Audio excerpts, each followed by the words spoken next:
বন্ধুরা, পটলের মধ্যে ঠিক এইভাবে 1 কাপ বেসন দিয়ে এত সুন্দর রেসিপি তৈরি হয়। সম্পূর্ণ নিরামিষ এই রেসিপি ভাত রুটি দুটোর সঙ্গেই খেতে কিন্তু ভীষণ ভালো লাগে।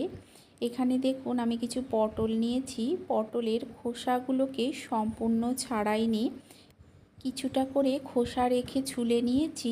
এখন সমস্ত পটলগুলোকে ঠিক এই রকম গোল গোল করে কেটে নিতে হবে। আবার কেউ বলে এগুলোকে চাক চাক করে কেটে নিতে হয়। এই রকম গোল গোল করে কেটে দেখুন বাটিতে ধুয়ে পরিষ্কার করে রেখেছি। এখন এর মধ্যে দিয়ে দিচ্ছি দেখুন আমি বেসন। সমস্ত বেসনটাকে দিয়ে নেব। বেসনটাকে দিয়ে নিয়ে এর মধ্যে দিয়ে দেব আমি লবণ। এখানে দেখুন লবণ দিচ্ছি, আর এর সঙ্গে দিয়ে দেব লঙ্কার গুঁড়ো। পটলটা ধুয়ে নেওয়ার জন্য পটলটার গায়ে কিছুটা জল লেগে আছে, সেই জন্য দেখবেন এই বেসনটা পটলের গায়ে খুব সুন্দরভাবে লেগে যাচ্ছে। ঠিক এই রকমভাবে পটলটাকে বেসনের সঙ্গে খুব ভালো করে মেখে নিতে হবে। সমস্ত কিছুকে ভালো করে মেখে আমি এটাকে 10 মিনিটের মতো রেখে দেব।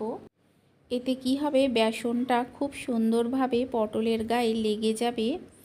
এই পটলটা থাক ততক্ষণ অন্যদিকে এখানে দেখুন আমি একটা প্যানের মধ্যে কিছুটা সর্ষের তেল গরম বসিয়ে দিয়েছি।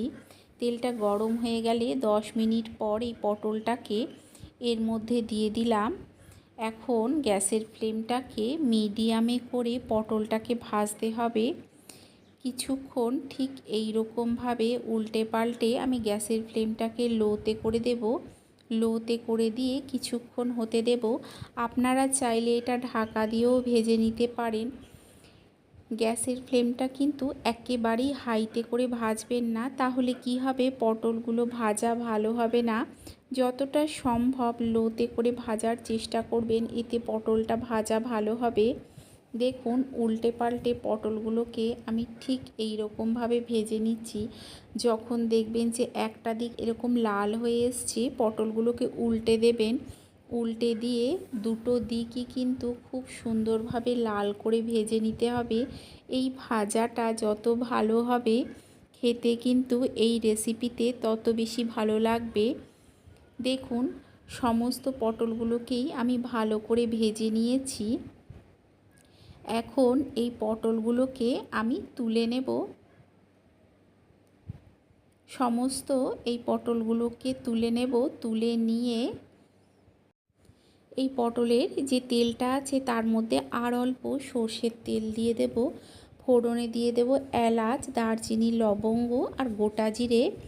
ফোড়নটাকে কয়েক সেকেন্ড ভেজে নিয়ে এখানে দেখুন আমি দুটো মিডিয়াম সাইজের আলু সেদ্ধ করে টুকরো করে নিয়েছিলাম, সেটা দিলাম। আর দিলাম লবণ আর হলুদ। লবণ আর হলুদের সঙ্গে প্রথমে এটাকে খুব ভালো করে মিশিয়ে নিতে হবে। লবণ আর হলুদের সঙ্গে আলুটাকে ভালো করে মিশিয়ে নিয়ে আলুটাকে কিছুক্ষণ একটু ভেজে নিতে হবে। অল্প কিছুক্ষণ আলুটাকে ভাজতে হবে, খুব বেশি সময় ধরে ভাজার প্রয়োজন নেই। দেখুন কিছুক্ষণ আমি এই আলুটাকে ভেজে নিয়েছি। এখন এতে দিয়ে দিলাম 1 চামচ আদা বাটা, দিয়ে দিচ্ছি এখানে 1 চামচের মতো ধনে গুঁড়ো, দিয়ে দিলাম হাফ চামচ হলুদ গুঁড়ো আর লঙ্কার গুঁড়ো। আদার বাটিটা ধুয়ে অল্প জল দিলাম, আর দিলাম দুটো চিড়ে নেওয়া কাঁচা লঙ্কা। সমস্ত কিছুকে খুব ভালো করে মিশিয়ে নেব। মিশিয়ে নিয়ে গ্যাসের ফ্লেমটা লো টু মিডিয়ামে করে এই মশলাটাকে আলুর সঙ্গে কষাতে হবে যতক্ষণ না মশলার কাঁচা গন্ধটা চলে যাচ্ছে আর তেলটা সম্পূর্ণ আলাদা হয়ে চলে আসছে। দেখুন মশলাটাকে আমি বেশ কিছুক্ষণ কষিয়ে নিয়েছি। আর অল্প কিছুক্ষণ কষিয়ে নিয়ে দিয়ে দিলাম ভেজে রাখা পটলগুলো। পটলগুলোকে দিয়েও আরও কিছুক্ষণ কষিয়ে নেব। আপনাদের যদি এই রেসিপিটা ভালো লেগে থাকে তাহলে অবশ্যই একটা লাইক করে দেবেন, কমেন্ট করে জানাবেন যে কেমন লাগলো। নিজেদের চেনা পরিচিত মানুষের মধ্যে শেয়ার করে দিয়ে তাদেরকেও দেখার সুযোগ করে দেবেন। আর চ্যানেলটাকে অবশ্যই সাবস্ক্রাইব করে দিয়ে পাশে থাকা বেল আইকনটা প্রেস করে দেবেন। এতে কি হবে, আমি যখন কোনো নতুন ভিডিও আপলোড করব নোটিফিকেশন সবার আগে আপনার কাছে পৌঁছে যাবে। দেখুন আরও কিছুক্ষণ ভালো করে আমি কষিয়ে নিয়েছি। এখন এতে দিয়ে দিচ্ছি জল।